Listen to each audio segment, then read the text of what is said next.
Good evening, ladies and gentlemen, and welcome to the next installment of The Mouse Says the Butler Didn't Do It. These stories are written by myself, Nico Scher, under the pen name of Cheryl Ann Butler. They are unpublished, and I welcome you to listen along. This will be chapter 16 in A New Hope Thanksgiving. When last we met, Storm had met with friends at school, had made multiple friends that he would have grown up with had he remained in New Hope, and that referred to themselves as the Manduala posse. He spoke to Silver about questions he had in regards to what had occurred with the stories he was told by his friends. Some may have been rumors, some may have been truth, some may have been out-and-out lies. However, in the evening, when they came home, there would be a meeting. Storm would be included along with those of the posse. Chris Calhoun, the chef at the inn, and Silver Anape had talked. They discussed the memories that Storm was starting to have. So, as we continue in chapter 16, we now find out what has occurred at that point. Chapter 16. Over the hour, a few guests arrived at the B&B from their wanderings around the town and shortly retired to their rooms. The Willows were packing their bags as the girls played in the playroom. Storm sat in the enormous, well-preserved private Manduala family sitting room.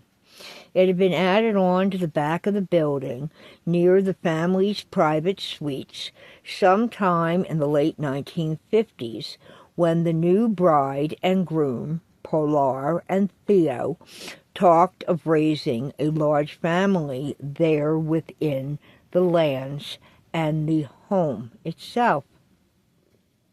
It was designed for friends and family alike to spend time away from guests in the evenings. As the November night had chilled down considerably since the afternoon, Silver placed several logs into the andirons of the large fireplace, then lit the kindling. Lady Lobo laid on a blanket as Free and Lucky slept in a well-warmed, pillowed, wickered laundry basket provided by their laundress, Ruby Bloomington, for what she took to heart to call the poor little dears. She also had several extras that she had sewn stuffing into that were blankets that she had doubled up and created a pocket like a clamshell for the large puppy. Who still took on the chills from her dunk in the frozen creek.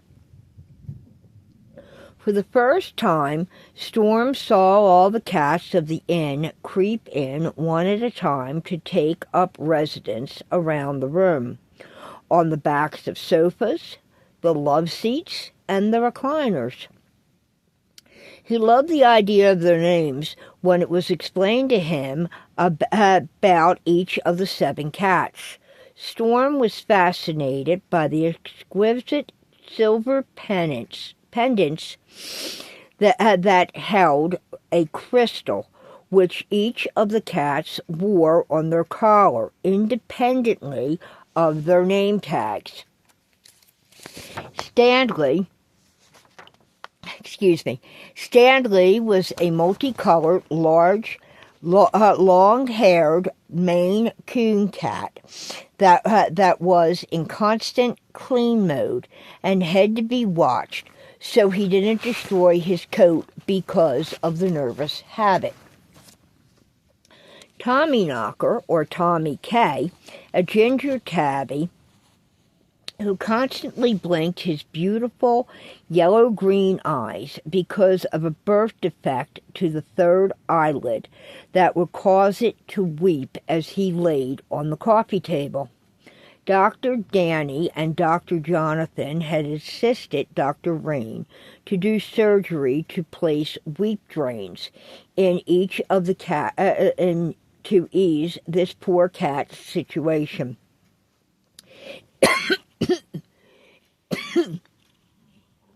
It was the first surgery like that to be done in Pennsylvania, and it was Dr. Danny that perfected it and brought it forward to multiple veterinarian clinics. Jerusalem was a large black-haired kitty with almost diamond blue eyes who laid on the arm of one of the recliners. His left ear was only partially there, where an 18-year-old street gang thug had caused the injury 5 years earlier to a beragged street kitten. The brawl that had ensued over the cat had a 12-year-old Harley and Scout at age 10 at the time come upon the scene.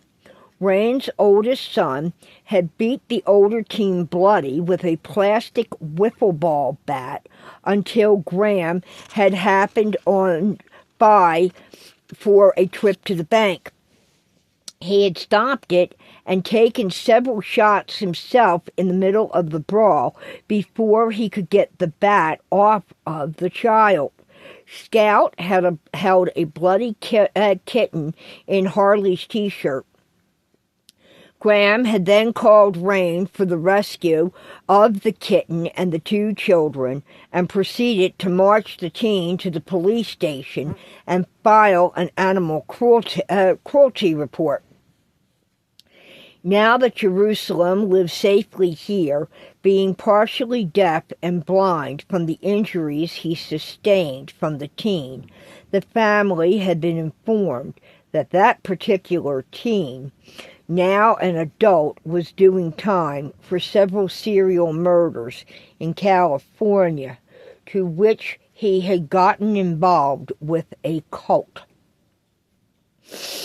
Then there was Shining, or Shy, who laid behind him on the back of the sofa he sat on. He was an elegant black and white tuxedo who sneezed a lot due to allergies from pollen. The big gray tabby was Dearie, and she was slow in movement and tended to turn in circles as she walked. Sometimes she needed help to get up on her very own personalized beanbag that had her name on it. This was because she was not permitted to climb anything higher than onto a sofa cushion.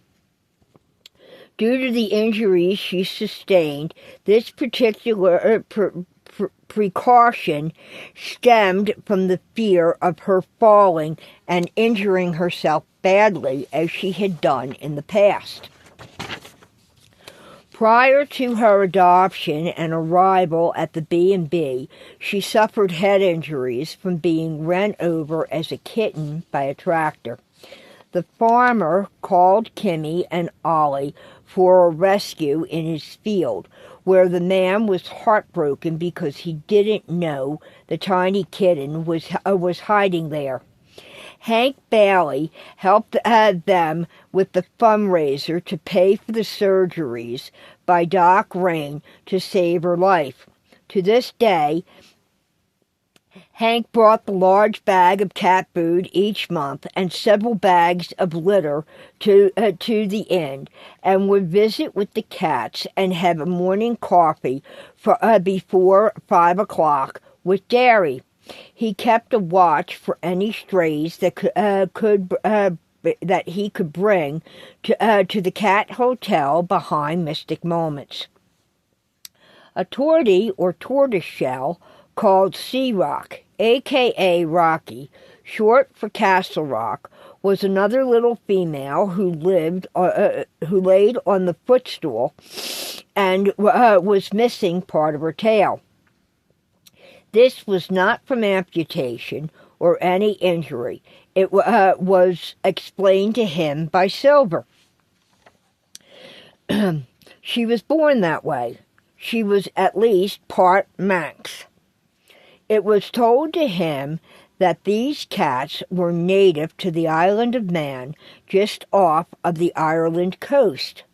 Rocky was found as a tiny kitten in a shoebox left at the door of Graham's house with a note that read, "Please take her to the B&B for help. I found her trapped in the roots of a tree. I'm homeless, and it wouldn't be fair to her for me to try to take care of her. Thank you, a cat lover."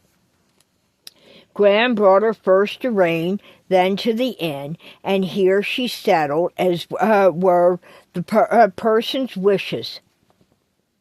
The last, but not the least, was Carrie.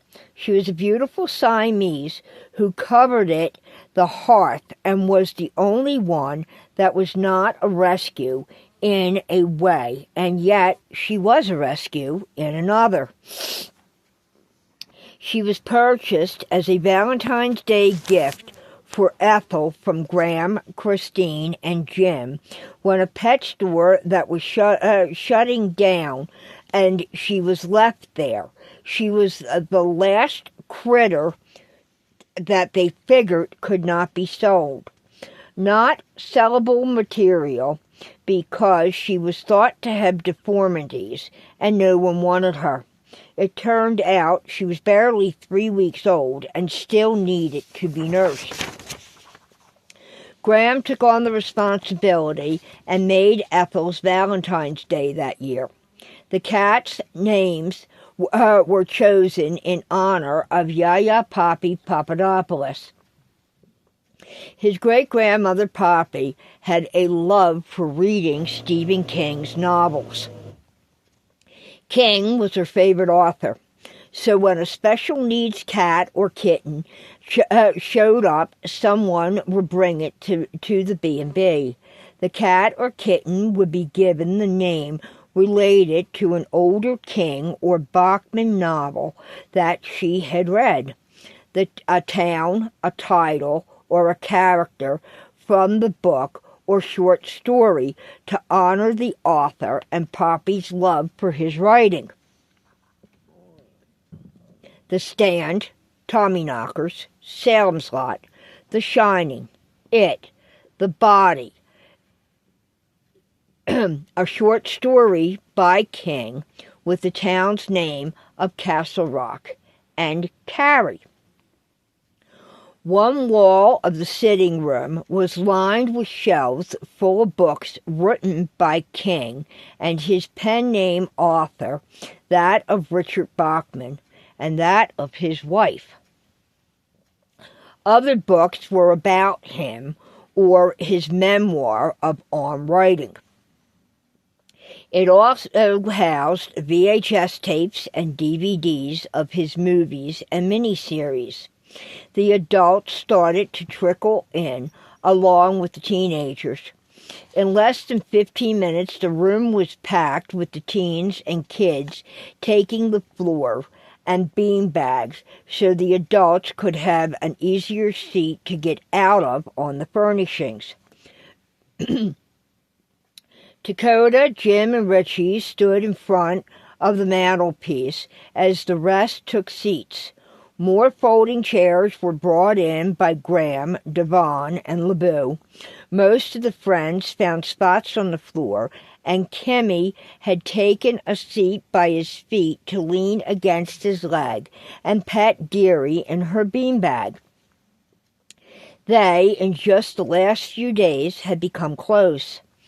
It was to a point of more than just a friendship. He enjoyed her company and the time they spent together. Storm asked her to go steady, and she had said yes. He hoped it might turn into something more, maybe even like Silver or Emily shared, or what Chris and Ethel had. He'd even managed to kiss with her when she arrived tonight with her father and mother. He had received a wink of approval from Graham. Storm actually lost count at one point of how many were in this particular room. But one thing he was sure of. In his hand he held the key he'd received with the letter. He wanted answers as to what it was to, and who had written the letters and mailed them to Iceberg. Storm was going to try to get answers tonight. At least he wanted to see if someone could figure out whose writing it was. If Dakota and the cops could get answers from the Newark PD as to what was happening with Kathy's murder investigation, he would accept it, but only from the man himself. A second question he was more curious about than worried about was how did they all know Iceberg? It seemed like they lived in very different worlds. And how was it that Iceberg and his ladies were able to get him away from Reed? In playing with the key, Emily, who was sitting next to him, leaned over. "What's that you got there, sweetheart?" He showed her. She raised an eyebrow. Her head jerked to Dakota. "You need to look at these. Now, Coda." He stepped forward. "What is it, NM?" Storm placed the multiple letters in colored envelopes on the coffee table with the key and tried not to disturb where Tommy K. laid and explained about receiving them from Iceberg. Silver turned from listening to Storm to look at his nephew. "I got a call from Ice that he had put Storm on a train and that his Tootie had taken Storm to the hospital to have his arm set. That was because, as a medic, I felt confident in resetting the shoulder. But that arm and that wrist, no. He splinted it, and it bothered him. He was afraid he'd do more damage than fix it. Then I got the frickin' call from that ass boy toy, and want to be a political man's daddy to do right. It wasn't even him on the phone, but that of the representative's secretary. Leave it to friggin' Von Torp. She related to me that his daddy was throwing a shit bit about her being his fiancée and Tootie going to bring him to us. That the little squeaky bastard insisted on dropping Storm off in Morrisville, which set Graham off on the hunt. But no one ever mentioned anything about this, about any type of letters or anything like that. And as you all know from having dealt with Iceberg growing up and served with him, being raised in Cape Town, South Africa, as a child under the rule of apartheid, he wasn't taught to read or write. When he arrived here with his mother, Miss Olna, it was a no-go in schooling. One of the ladies had to have told him that the letter was addressed to Storm, but he never would have opened it. You all know that right from the start, which is why he set the ladies to keep an eye on Storm. When the shit hit the fan, he gave orders to get him out of there, and them getting involved in them getting him to Manduala.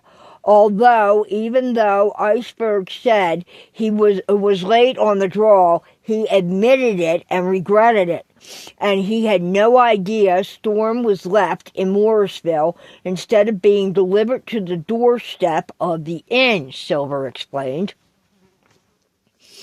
When I talked to him, he returned my call after he talked to Tootie. Chris stroked his goatee. It turned out Thurston W. told her he had called ICE for her and that ICE was all right with the deal. When she found out that Daddy had never heard from Thurston W., well, let's just say it wasn't pretty, and she confronted him.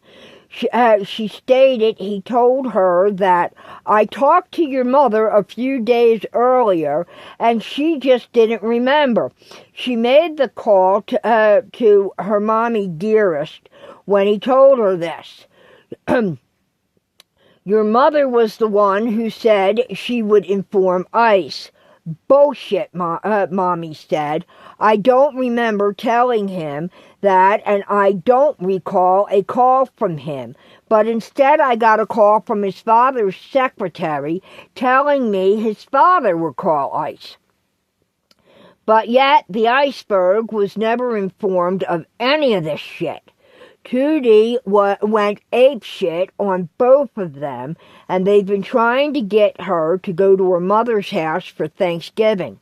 Iceberg is livid and trying to figure out what the hell went on because Tootie, he said, one of my children would never do something like this, and she's totally freaked out and afraid Graham will never speak to her again, nor will he ever trust her again.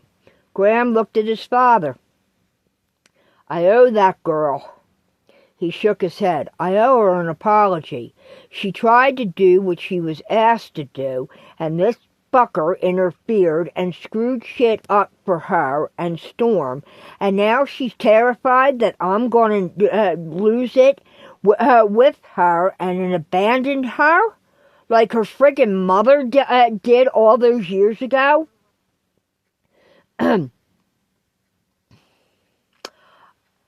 She's worried I will never trust her again? That's bullshit, Dad. She knows. Damn it. I thought the flowers would help. I guess I'm going to have a talk with her. And in doing so, from what Storm said, it's clobbering time with that bastard. I'm going to handle it. Calm down, Graham. You know she's nothing like her mother. We're that side of the family, and none of us have any idea who the child's father is. But we were played by Von Torp and made to think that blame should be laid at the girl's feet. Chris shook his head. I, for one, owe her an additional apology as well. I stated he's about to jack both her mother and Thurston W. because something is up and he wants to know what the hell it is. If I'd known this shit was going to happen, he'd have brought it to our attention, and he himself would have brought Storm here. But he was trying to deter that shit with Reed and to cover Storm's tracks. I know what that something is. Storm played with the piercing at his right eyebrow. He's abusing her. Thurston W. has hit her. It's an ongoing situation. The day she picked me up, she had bruises on her cheek and her jaw, and she was using makeup to cover a black eye. Also, have any of you that know her ever noticed two things? She's wearing long-sleeve shirts and pants even on warm days, and she doesn't have a pet. What? Graham leaned in. But she has two younger siblings she takes care of. Graham, something happened with her younger sister the night she called me. Polly did. I'll kill that drugged-out junkie ass if he touched that girl. She doesn't talk to begin with, whatever the hell happened, thanks to her mother. Graham started to rise. Sit your ass down, Jim ordered. I got connections with the borough. They're looking into it, and I will have an answer in a few days. Graham, Jim, I've seen it with this type of shit with where I grew up. A woman in long anything during the summer. She's hiding things about her body, and a lady as beautiful as she is, 'cause, yeah, she's a lot older than me. She's beautiful. White long sleeves and pants. No pets. I know she works and goes to school. But she's what, maybe 19? She called me from her house. If she's got a house, that means there's a yard. Why doesn't she have a dog to come home to? Storm nodded to the cats. A cat to curl up with a cup of tea and a good book. She's got the two kids. They obviously go to school, and even if they were latchkey kids, they'd be home in the afternoon to take care of the pets. But I'll tell you why. She's afraid he's going to harm it if she doesn't do what he wants. I saw his reaction when she pushed back on the drive. If she's done that, it wasn't in the back of if she'd done that and I wasn't in the back of the truck, I guarantee he would have hit her or made her pull over and beat her down. And that's what really would have happened. Also, she had a headache and didn't know why. She exploded about waking and what, Storm? Chris looked at him. Storm swallowed hard. It's disgusting. They were both in her bed. Thurston W. and this Paulie boy. And she didn't remember anything about how they got there, what happened, or the night before. She said Paulie was never allowed in her home again after what he had pulled or done to her sister. You figure out what she means by that. I got my own idea on that one. Jesus Christ! Graham exploded, having Storm flinch. Why didn't you let me kill that little bastard when he started shit with our Stevie? Calm down, Chris ordered. We'll get her help. I'll call Iceberg. That's if I don't get to his ass first, Colt Almondtop growled. Silver agreed. This means I owe the poor girl an apology as well. With a bouquet of flowers, believe me. I chewed their asses, and it's now a question if she's ever going to remain engaged to Thurston W., much less if the marriage will ever happen. When we tell him about this shit of him beating on her, possibly hurting the other two children in her care, and what they pulled, done deal. Silver, do you recognize the handwriting? Dakota looked at him. Silver pushed his glasses up and studied the writing. After several moments, he shook his head. No, but why would they write my full birth name backwards? Hell, for Christ's sake, I can't even pronounce it written forward half the damn time. How the fuck is anyone supposed to say that? And damn it to hell, it's my own name. I own the son of a bitch. Then you go and tag my grandnephew with that title. For crying out loud, you, I swear, are an idiot sometimes. And what the hell is with the letters in the phone number? That hasn't been done in years. It's from when they used to use exchange numbers in sections of Philly and New York, but not up here. Does anyone here know who this writing belongs to? First question, Chris looked up. Can fingerprints be lifted off of these, Jim? Not sure, Dakota answered. Jim shook his head. We don't know how many hands this has passed through with the Postal Service and who handled it before and after Uncle Iceberg received this, and then how many times, and I'm sure it's been quite a few times, that Storm has pulled this out to look at. So there's the question. Each of those gathered looked and studied the writing, but no one had an answer. What about the key? Storm held it up. Any clues as to what it might fit? That's a padlock key, like what you use on a bike lock, a gate, or a storage unit, Getty answered. But which freaking storage unit? 'Cause it's definitely not a bus station locker. It's too big. Getty, Romeo began. There's got to be at least hundreds of them storage units from Philly to New York and in between. But there ain't any here in New Hope, is there?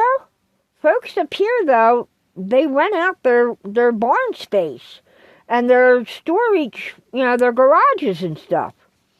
May I? Dakota held out his hand. Storm shrugged and handed him the key. Thank you. He looked at it and turned it over in its hand. The ID tag is missing. The chain's here, but the ID tag's gone. It's a Sledge Military, heavy duty though. Expensive. He handed it back. Do you remember anything about the envelope these were in? He pointed to the letters and envelopes on the table. Which letters were in what envelope, Storm? Do you remember? Plain white, extra large envelope. This one. He tapped it. It's oversized, though, and these are all large card envelopes, like for a big-size birthday or Valentine's or other holiday cards. That's what all this came in. The postal mark is from New York City, though, with a shitload of postage stamps. The letter that was with it was written by one of Iceberg's ladies and was with it on the nightstand. That's this note here. He pointed. Its writing doesn't match the others, so I know it was one of his ladies that did that for him. Emily looked over and smiled. Know that writing. I recognize it. It's Twink's writing. We get a card from her along with the one we get from him at Christmas time, and they're always handmade. She gets all the kiddos together and has them work on cards, then puts it all on her computer and creates the card, and those are what she uses. You can see the kids' drawings progressing over the years in the scrapbook we all put together for them. It's kept on the lecture podium in the library on display. I like to see that, along with the genealogy of my family. Dad said there's a book or something or other in the library like that. Storm looked at her. Whenever you'd like to, kiddo. Feel free. Thanks, Mom. This other pink envelope, that's the one that had the second letter in it that I was told to open on the train. It had a third letter in it, this note, with this envelope. He touched it. That letter said I was to meet someone at Bristol Station, but Iceberg had already told me I was to meet his Tootie. He tapped the yellow envelope. I waited until the train ride to open it. Then, when I got off the train, Tootie was there, and on the way to the hospital, I opened the blue one it held. The letter in there said I wasn't to open the lavender one until I was in the motel. He pushed the paper forward with the lavender one. I waited until I was there, then a few days went by, with me picking up some clothes and watching the news on the tropical storm updates, before I opened that, and it held the orange one. He held it up. Orange was Kathy's favorite color. She used to say it reminded her of the fall and that the holidays were coming. He swallowed, then blinked and held his eyes closed for a brief second as he tried to regroup. When he opened them, he stated, "It's got faded blood on it. It's a smear. My feelings are telling me the blood belongs to Kathy. Like she was going to hand it over and it didn't happen fast enough, and she died with it in her hand, or it was near her body when she and someone after got their hands on it and tried to wipe the blood away, then called things in and took off." He looked at Kimmy and placed a hand on her shoulder, like we talked about over lunch today. You were the one that came up with that idea. She reached up and took his hand. "They'll figure it out. Manduala all have different abilities, and they all work together. We'll get her done. We told you and explained to you today about the coven and several of their gifts." "You're sounding like Larry, the cable guy," Storm smiled. "That's where the letter with the backward spelling was, and the key and the address to the inn, and the phone number for Mystic Moment. And that ain't Kathy's writing, but the hearts at the bottom that are joined, and the one is broken. That's something she did for a lost love in her teens or something. Who it was, I don't know. She just said he'd broken her heart by something she found out at a party or something. Tootie and that ass of a boyfriend of hers showed up and took me off on the day after we were supposed to. She was in a panic and really pissed off at him, and that I think it was that of his brother, that he did something over drugs, and he was no longer welcomed in her home, I guess, and Thirsty was in a dither over that because of his old man, or about something, I don't know. Anyway, she said Reed had Bristol cops looking for me. He reported me as a runaway. Why the fuck didn't she call me and tell me where the hell he was? I would have been there in a matter of half an hour if I pushed Rebecca. Even with us about to lose Beastly, he would have forgiven me if I'd just been able to bring his boy home. If she could have taken him to the Dunkin' Donuts and told him to wait for me to pick him up, and all this, him being the freaking road and on his own, wouldn't have happened. Graham crossed his arms over his chest and dropped his head. Beastly died the morning she dropped me off. You're telling me if they would have stuck to the plan, I would have been here for him on his last day? Storm squeezed his eyes shut as the tears fell. I'm sorry. If they would have done that, you would have had the last day with him. Graham looked at the dogs who laid on the floor. He was up there. he's up there with your gram and watching over you for. I will let you know now. Beastly fought for a long time. He had cancer. Storm nodded and wiped the tears. Dakota squinted.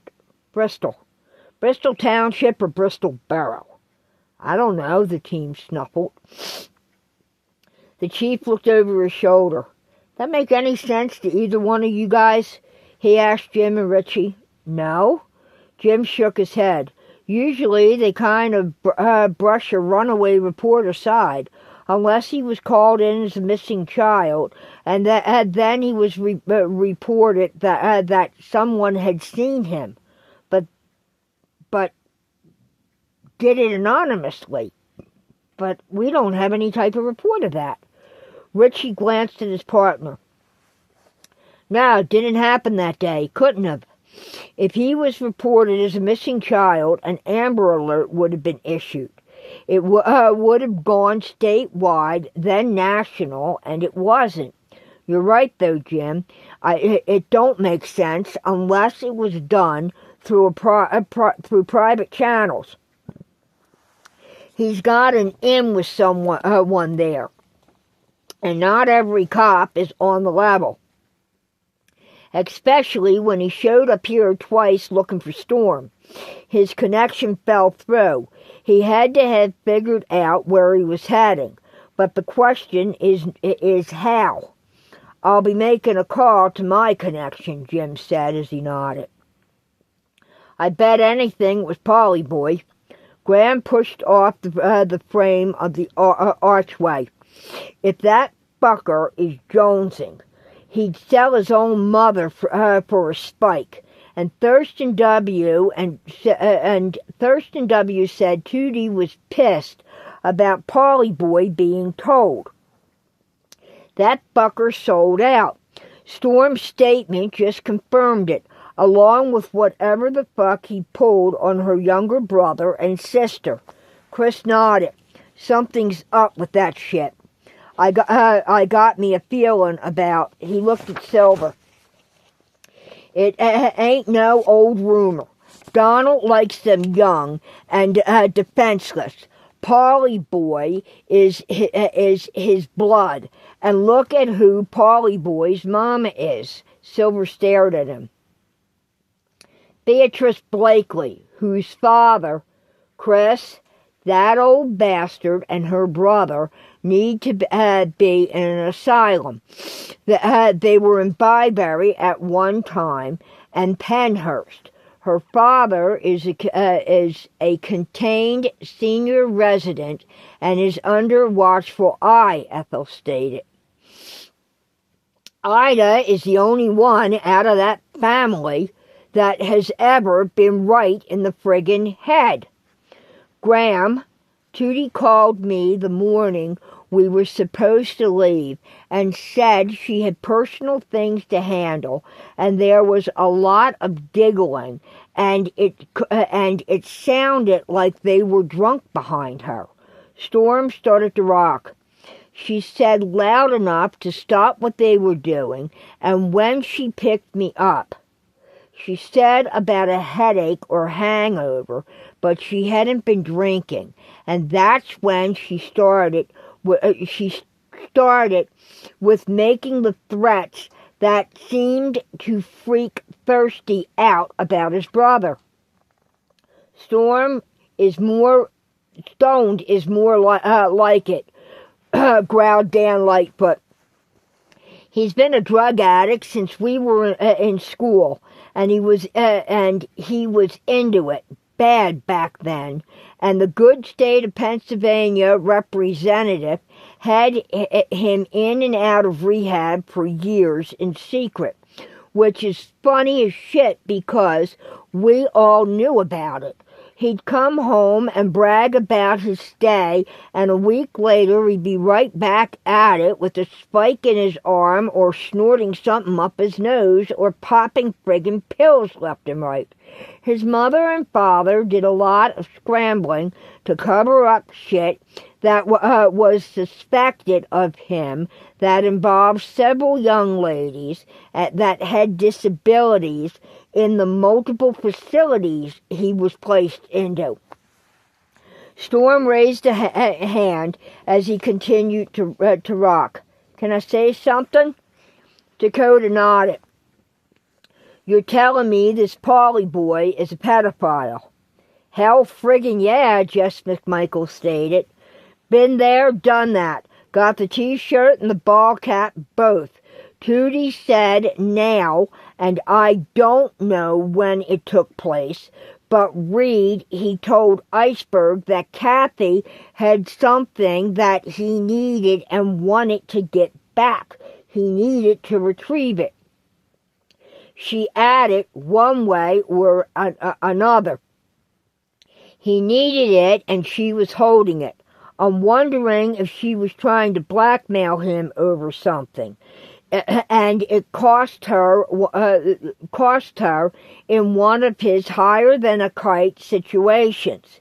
If I know Kathy the way I knew her growing up, she was always in it for the buck.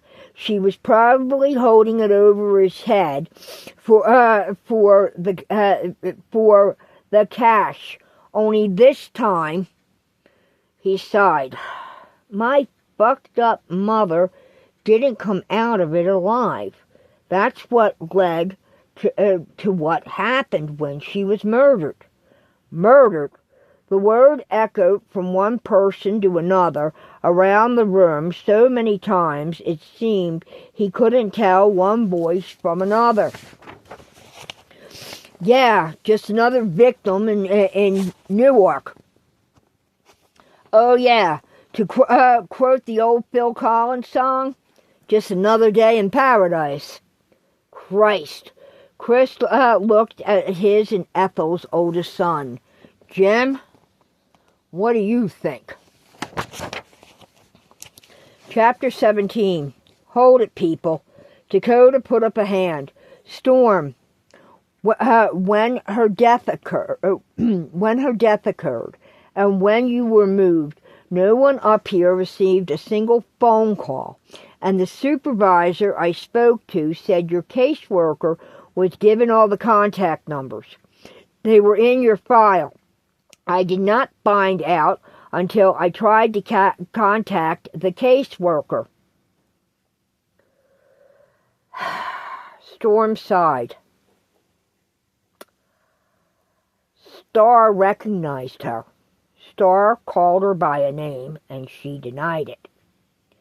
Yeah, I asked about that, 'cause Kathy always said if anything happened to her, there was a contingency phone number, a set of them, a list.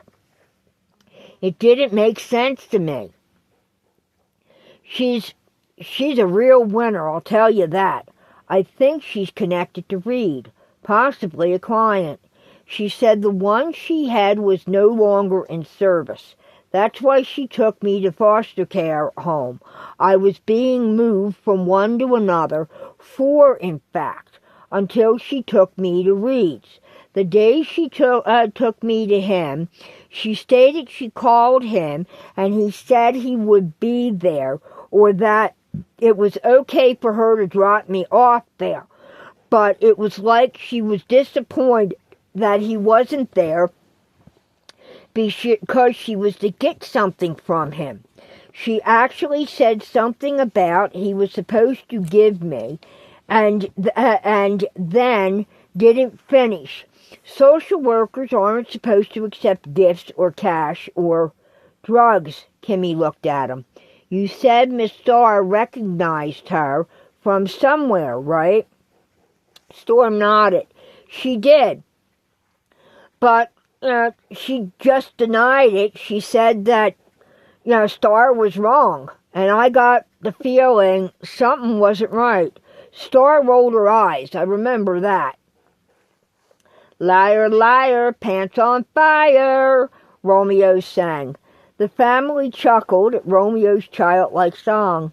Storm, we lost 2 people since those numbers were given to the supervisor. Czar looked at him. My Desiree and Raps' solo.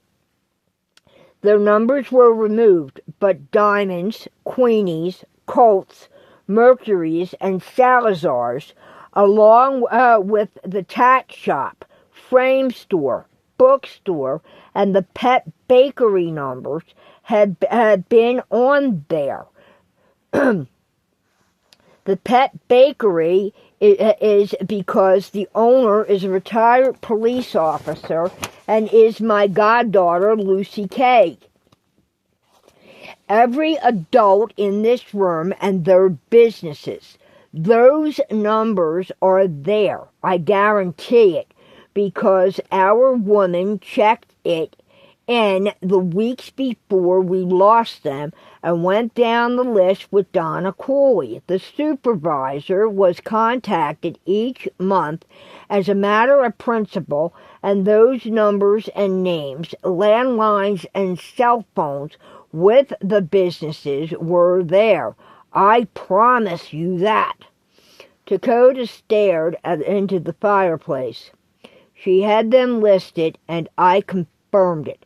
The first number confirmed was the direct line to my office, and Becker said she would sign a legal deposition and have it notarized to have the phone records pulled. No calls came into the station about you. Mrs. Cooley wasn't even advised about your mother being murdered.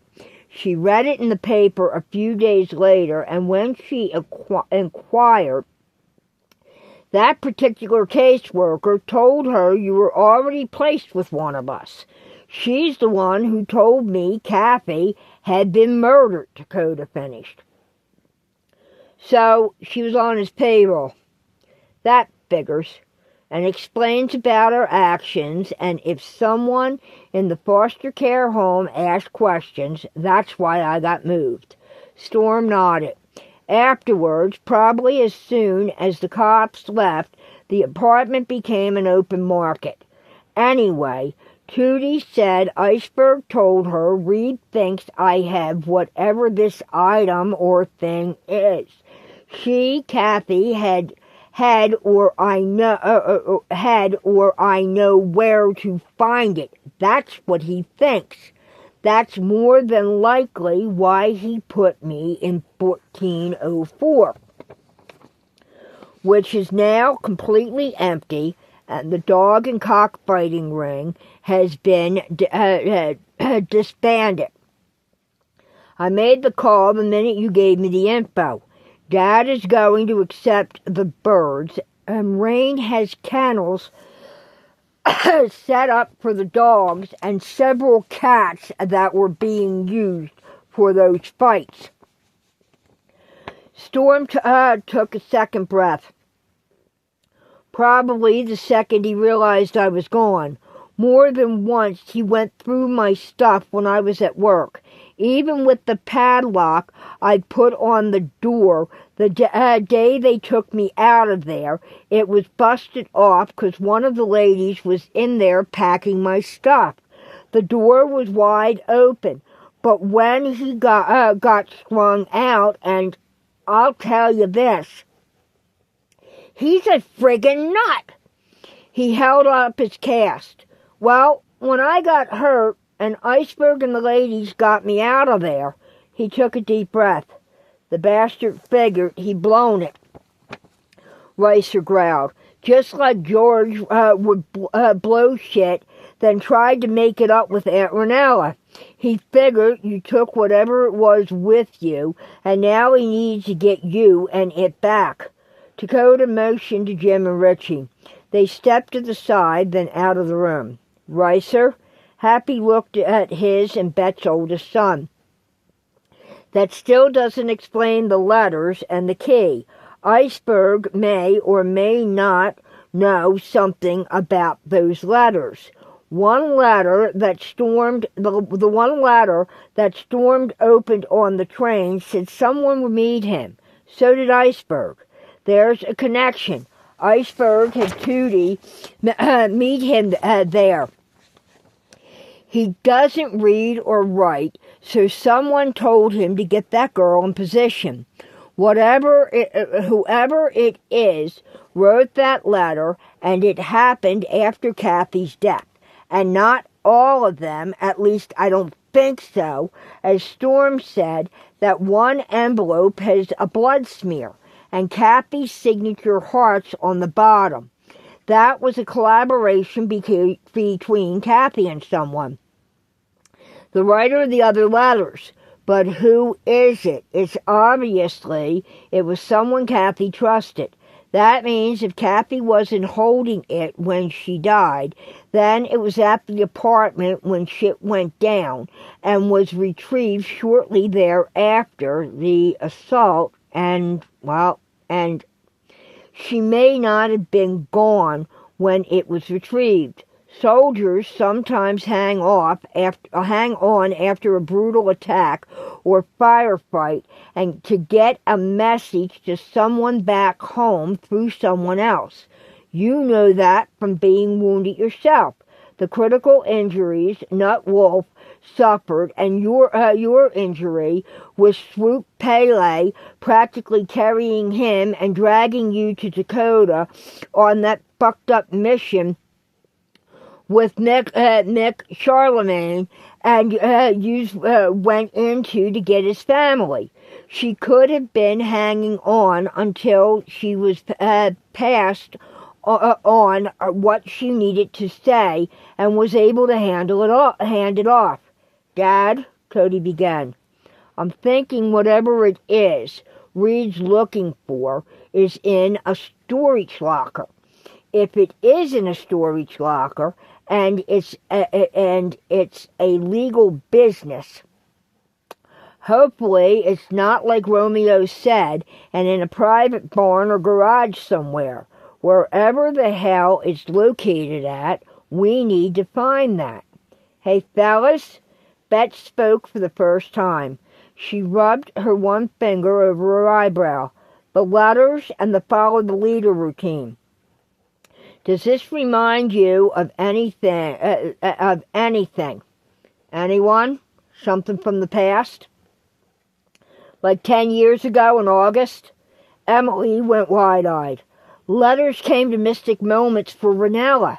That was unusual. All our mail was sent to the post office box. Restocked deliveries are put in the drop box that was installed at the front when you all did the renovation to the house for Ethel. But this is a personal letter that arrived at the store. And the same with Poppy. One came to the inn, Ethel agreed. Peggy glanced around the room. George received several personal letters at school. The start of the year when he took over as the elementary school principal from the vice principal's position, advancing to principal. One was even hand-delivered, and he had to sign for it. Whatever that was, he'd lost it when he opened it in the office and left early that day. That's the day he went, Chris? The man looked at her, then to Graham. The day the bastard attacked Aunt Ranella and you. Dad put him through the porch screen door and wall, Graham said. Did Theo get one? Chris stepped forward. Does anyone know? He shook his head at his son and watched Storm. Yes, he did, Father John nodded. I picked up the worship center's mail from the box at the end of the drive.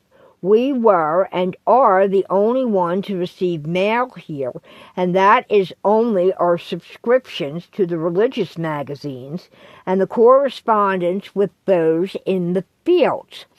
But Theo was out for his afternoon walk with Beasley, and the mailman, Roger, handed him a personal letter. Theo was there by the boxes, tying his sneaker and throwing a stick for Beast, and was looking at it kind of strangely. Roger mentioned that it was odd as well. That was in July. We were talking about the 4th. When he opened it, he showed it to me. I thought it was from someone asking to make a portrait session appointment. It was about something about a meeting. It was for the meeting, a meeting of some type. He cursed, asked forgiveness, and stuffed it in his pocket. He went on to ask if Maggie May would be making her infamous Dolly Parton banana pudding. I thought it may have been an old client who hadn't made a payment or wanted an appointment and mailed it to the old address instead of the post office box because they didn't know. Now you ladies have me wondering about that. The men walked back in. I don't want to interrupt, but Jim just made a call to Newark PD. They have a time-lapse tape from security at the apartment building of C Building's entrance and one from the parking lot. It appears the one from the building's entrance may have some flaws, but the parking lot is clear. They are making a copy for us, and they will send it, hand-delivered. Now, I had to notify them that Storm is here. However, they have also been informed that, and I just checked with Alice, custody has been awarded to Uncle Silver and Aunt Emily. It's full and binding. Kid, you're stuck with these 2 old wannabe hippies and the rest of our crazy asses. Storm smiled. Thank you, all of you. He waved his left hand as he slowed his rocking movements. Chapter 18. Several on those gathered looked from Storm to Dakota and then back. Silver spoke. Storm's got several questions. People, remember, he wasn't 5 yet when all this happened. Let him put his words together, and one at a time if you have a response. I'm invoking the talking stick, but as it's hanging on the wall and my ass is too damn tired to get up and get it. Raise your hand. Let's keep this civilized. He glanced past Emily. Go ahead, son. Thank you, Dad. Storm took a deep breath and to gather his thoughts. How did they die? Did they die from injuries sustained in the accident? Because I would have thought at least one of them would have survived. Or did they drown in the canal? The article we read didn't say how any of them. Great-grandma, great-grandpa, grandma, George. I can't figure out why it is, but I can't seem to call him Grandpa. What Reed told me is bullshit.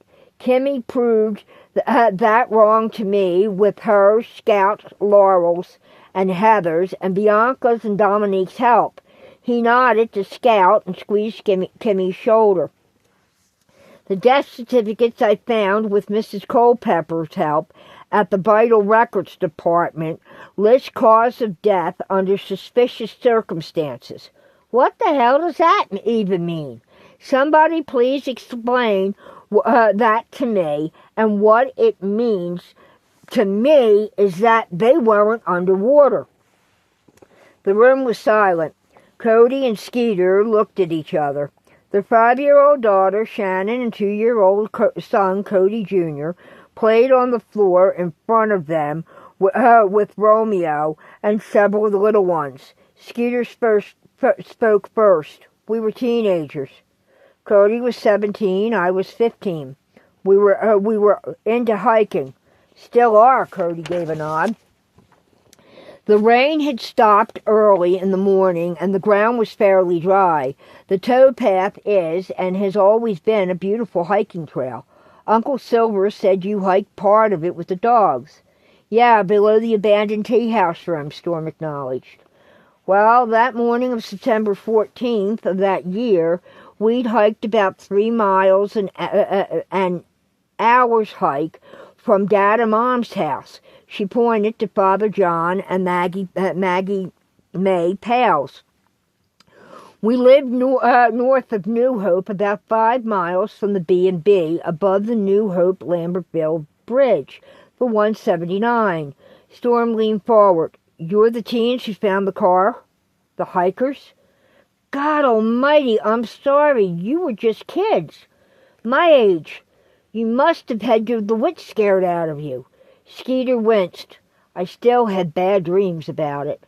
Thank you for making me feel better, even with it being your own personal loss. Skeeter, they were all our personal loss. I know every one of you loved them. He tried to smile, but his heart was breaking at the tears in her eyes. Cody put his arm around his wife. She spotted the bumper rusting on the bank in the high weeds where they were stamped down, where it had slid and the nose had sunk in the mud. We didn't go anywhere near it. We called Dakota and backed away until the cops got there. I called their father en route. Father John got there before I did, and Uncle Hap arrived minutes after me. To answer your question on the cause of death, that's an issue. What? Why? Storm looked at him. Noel Franks insisted he was taking control of the scene. That's not normal procedure. First officer on the scene is always in charge, even if a supervisor shows up until the coroner's investigator comes in and the bodies are removed, Dakota explained. Then homicide takes over if it looks like it's a questionable scene, which this sure as hell was. Franks wasn't qualified as homicide. He was a paid bureaucrat who was hired by the town. He never graduated from the police academy. He was a flunky for a former councilman in Philadelphia who wanted him out of his hair. The councilman paid someone off and landed him the job here against recommendation of the town after they checked into his credentials, and it was determined he wasn't qualified.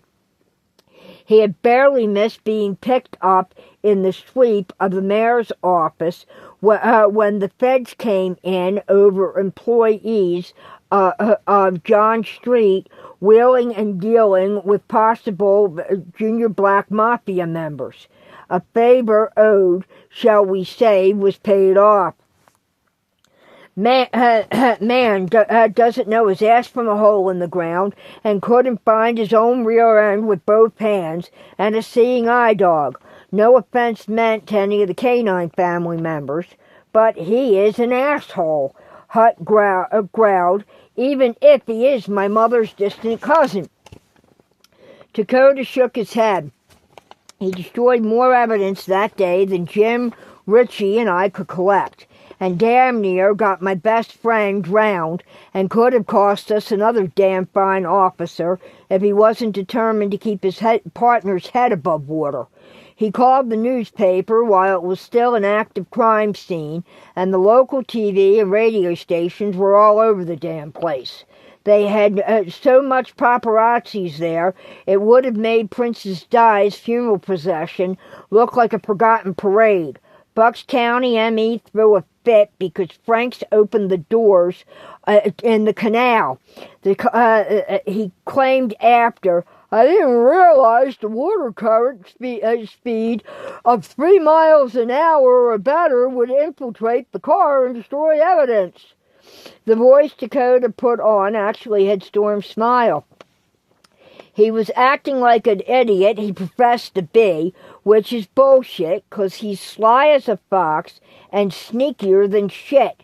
No offense meant to the Skulk family or the Thompsons or to T.S. Eliot. That crew is cool. He nodded to Rain and Stevie, Jess, and their kids. Dakota turned back to Storm. Then he himself tried to do the removal of your grandfather's, George Carlson's, body, and both of them wound up underwater. He released the body so he himself wouldn't drown. Your grandfather was rushed down the canal. He tried a second time when he opened the passenger's front door with Papu, and Jim went into the canal before I could and arrested him for tampering with evidence, interfering with the scene of a crime, and inappropriate use of authority, and overextension of his legal authority, and wanton destruction of the remains of a body in an ongoing investigation, along with disturbing an invasion of a police crime scene. The man shook his head. What a fucked up ass.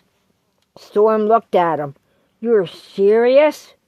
16 months later, he was fired after accepting a plea bargain that would keep him out of jail and give him probation for 5 years, and he would never work in law enforcement again.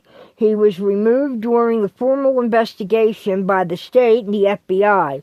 For some reason, they wanted in on this. Emily put her arms around Storm's shoulder. We, none of us, not even the new police chief, received the answer as to why or what their investigation turned up. However, poor Aunt Bet had to put up with him until a week ago on Friday. He up and disappeared and hasn't reported for work. He used to run the soundtrack in the theater in the Washington Crossing State Park. Bet shrugged and gave a woeful sigh. Aren't I the lucky one? He was still a screw-up. Before we proceeded with the CD soundtrack, and just the Thursday before he stopped coming to work, he put the thing in the player upside down, and I had to perform a rescue because he didn't know why it wouldn't play. Then when we had the reel-to-reel, and then the cassette, it was a hell of a lot worse because I've had to rescue those soundtrack tapes at least once a week in the last 8 years. He continued to give out wrong information to visitors. His up and leaving was the best thing for the park. But that's really got me wondering now. It happened right after you came through. Storm looked at her, giving out wrong information, like the distance from one point of the towpath and River Road to another. I met him when I got my map of the trails and the towpath. He didn't seem to really, I don't know. He really didn't seem like he was part of the park. To Code, he kept watching me. Not like I was going to steal something from the gift shop, but like he was trying to figure out who I was and who he should report my sighting to. Does that make any sense? 'Cause, yeah, he's really friggin' odd. Well, he didn't inform me you were there for 2 freaking days, or you wouldn't have gone out into that weather. I would have sent out a park ranger to look for you long before I did, because I wasn't informed, and you would have been here that afternoon and wouldn't have gotten sick. I had a damn notice up on the board, and that I was to be notified immediately if a team fitting your description that Iceberg gave us was to come in. The fuckers kept disappearing, and I'll bet it was his ass who was making them vanish. But why? And the day you came through, Prima Dole stated she remembered he's taking off out the door and made a phone call to someone, and when he got yelled at by the person he called, he said, "Where the hell am I supposed to keep him?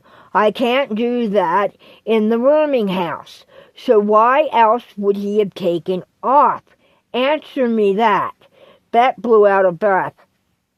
But Aunt Bet and you, Graham, I wouldn't have met Lady Lobo, lucky and free, if either of you had gotten me before the one-lane bridge.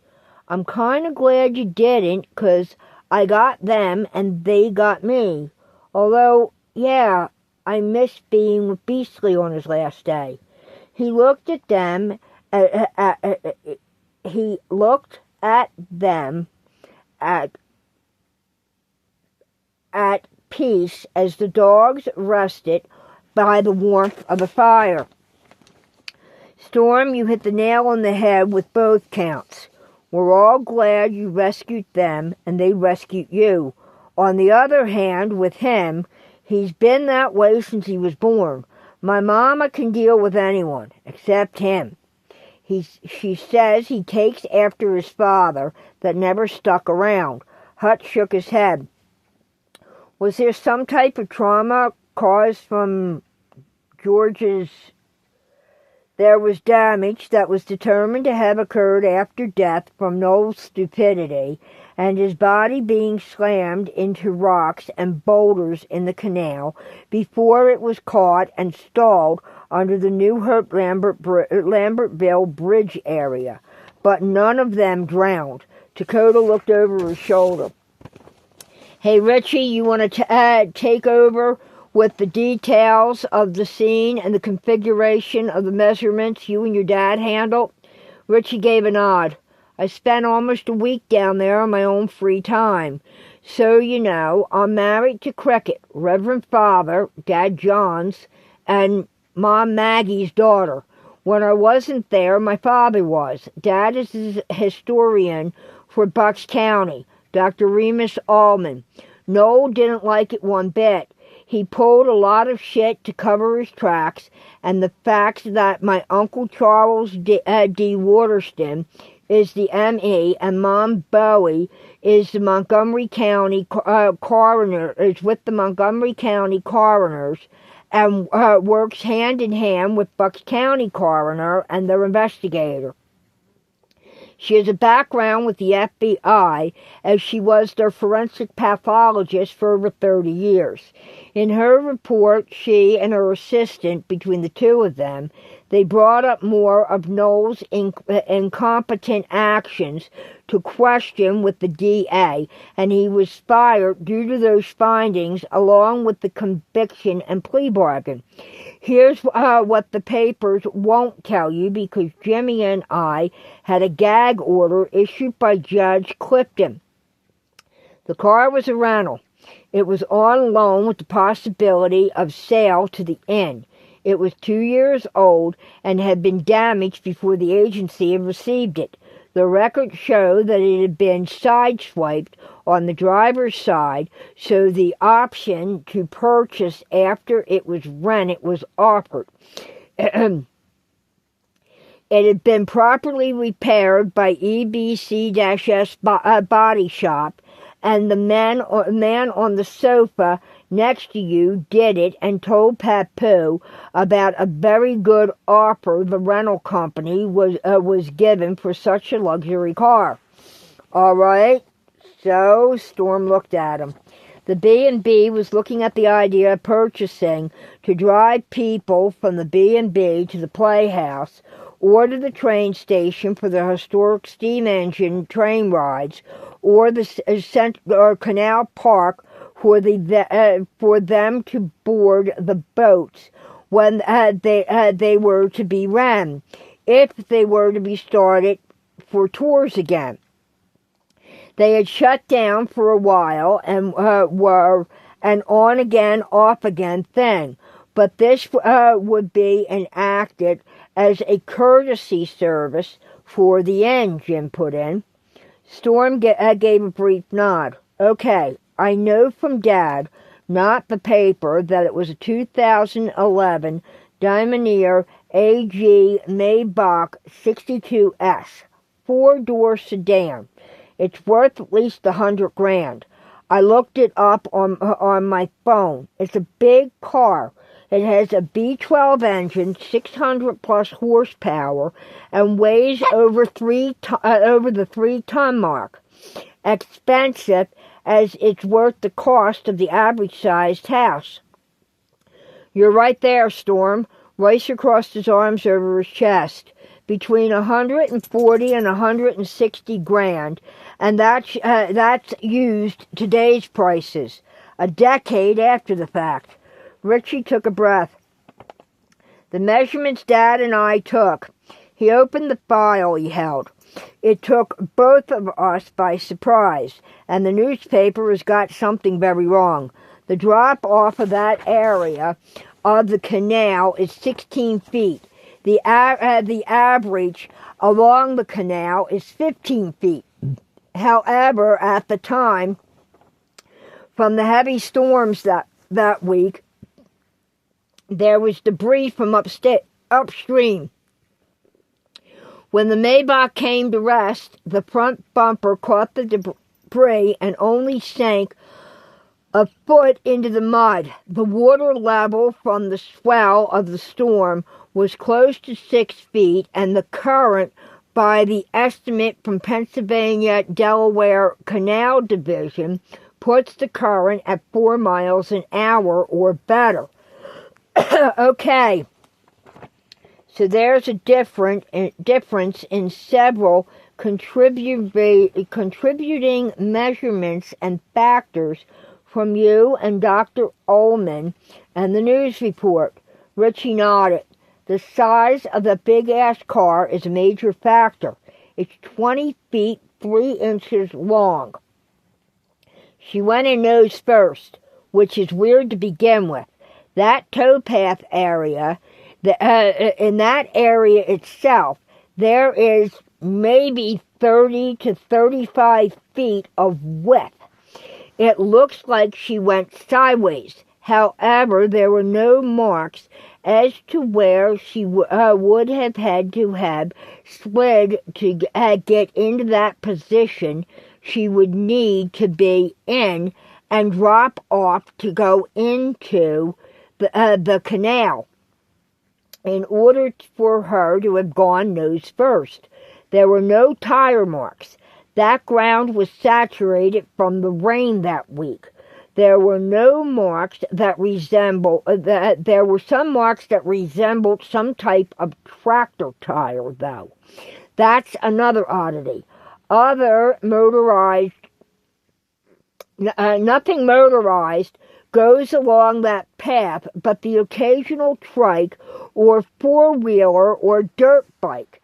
That mule barge that travels along there are the only thing that have been in that canal for years, and they're not pulled by critters anymore. They are dealt with motorboats. It looks as though she was pushed into the spot, then shoved into the drink, and someone tried to cover the track marks, poorly at best. My theory is that she was hoisted by a machine and driven forward like the kids' wheelbarrow race we do on the 4th of July. But either the driver didn't know how the machine operated, or something went wrong and he was forced to drop it. Then they simply pushed it in. Remember, she went in nose first. Department of Water states it was that depth was 6 feet. Drop off of 16 feet, and it sunk a foot in the silt. So Richie's dad and he figured it with the slope of the canal bank, she was into water of 8 foot in depth. From her front bumper to the windshield was 7 feet. We're talking the size of a V12 engine. Yes, the water was 3/4 up the way of the front windshield. Dakota looked in Storm's eyes. You get what I'm trying to tell you here, son? This is the first time this has ever been disclosed to the family of Manduala. So, you're hearing it for the first time like they are. Got it. But, Chief Walker, you said Noel Franks was able to open the doors. Both the front doors. Storm looked from one man to the other as Richie nodded. Both doors, yes. The ass opened both the front doors before we could stop him, and Jim went in for the swim. And on top of it, that ass put up a fight with both he and Jim, wound up having to be pulled from the canal by the fire department and the water rescue team. What? Storm, truth be told, he took me by surprise. Jim tapped the side of his head. I got one cuff on him, and he nailed me up the side of my head with a lug wrench he pulled from the front floor. Why the hell it was there is a question I want answered, along with how he knew it was there. I went under, and he bolted for the other side of the canal. He lost his footing and went for a ride of his life all the way down to wash up in Yardley, and Richie dove in to keep my head above water because I was out cold, and Dakota had to call for water rescue because of my size. Richie and him couldn't get me out of there, and I was practically drowning my partner there with my weight, Jim smiled. Like Dad. I was a quarterback in high school and ain't no friggin' lightweight. No, he ain't, Richie agreed. I was in there for 45 minutes keeping him from going under and wound up out on medical leave for a couple of days myself with strained back muscles. Excuse me. And Noel was charged on top of everything else with assault and battery on an officer of the law. With those back doors, though, they were at least dry. They could have been opened from the inside, even if the driver's door was being held tight by the current. The passenger door would have been fairly easy to open. The back door hinges were on the downside of the sunk car. They would have popped easily, and the weight would have worked with gravity to open them. Plus, all four of them had their cell phones, so why didn't one of them call for help? And here's something else. Ranella was still very athletic. She ran marathons. If she was able to get loose, it would have been no problem with her cheerleading background and the fantastic shape she was in at the age of 51 to get out of the vehicle, get to dry ground, and if her phone wasn't working, a 2-mile run for her to the inn for help would have been a walk in the park, an afternoon stroll in the sun. Why wasn't she able? The adults waited. It was Romeo who raised his hand. Romeo? Dakota pointed at him. I got a question. He scratched his head. Go ahead, son. Ricer rubbed the back of his son's head to remove his hand, as he sat on the floor with several of the younger children. Uncle Dakota, you said the car was big, and Storm said, he closed his eyes, it was a 2011? Were they wearing their seatbelts, and shouldn't the airbags have gone off? If not, when they landed in the water, then when its nose hit the bottom of the canal, shouldn't the water have acted like a cushion and slowed them down in some way? And the bump on the bottom would not have been so hard like when you ride in the bumper cars at a fair or up at Donny Park? That should have stopped them from getting hurt, right? He looked at Jess McMichaels, who had been his tutor and had taught him for the last 11 years. Very good question, Romeo. Jess nodded to him and received a smile in return. Right, you're very right, Romeo. Listen to what Richie, Uncle Dakota, and Jimmy have to say. But you are right. Seatbelts and airbags protect people. And the distribution of the water would have lessened the impact. The airbags and seatbelts would have gone off. I don't know if they did. Did they, Dakota? You used your knowledge of cars and science to access that formula. I'm proud of you. You're still learning. Just point it to Dakota. Okay, Jess. Sorry, Richie, Uncle Dakota. No, you raised a very important issue. I'm proud of you. Good job. Richie turned back to Storm. To answer Romeo's question, all four of them were wearing their seatbelts, and the airbags did deploy and go off. Noel reached around George to unlock the driver's belt before he pulled him out of the car. Storm sat back and looked at him. So, wait a minute. Their death certificates all state suspicious circumstances. If they were protected by the belts and bags and they weren't submerged, Storm ran a hand through his bangs of dreadlocks. Why the hell aren't they sitting here right now? What's the freaking cause of the suspicious circumstances that all four of them are dead because of?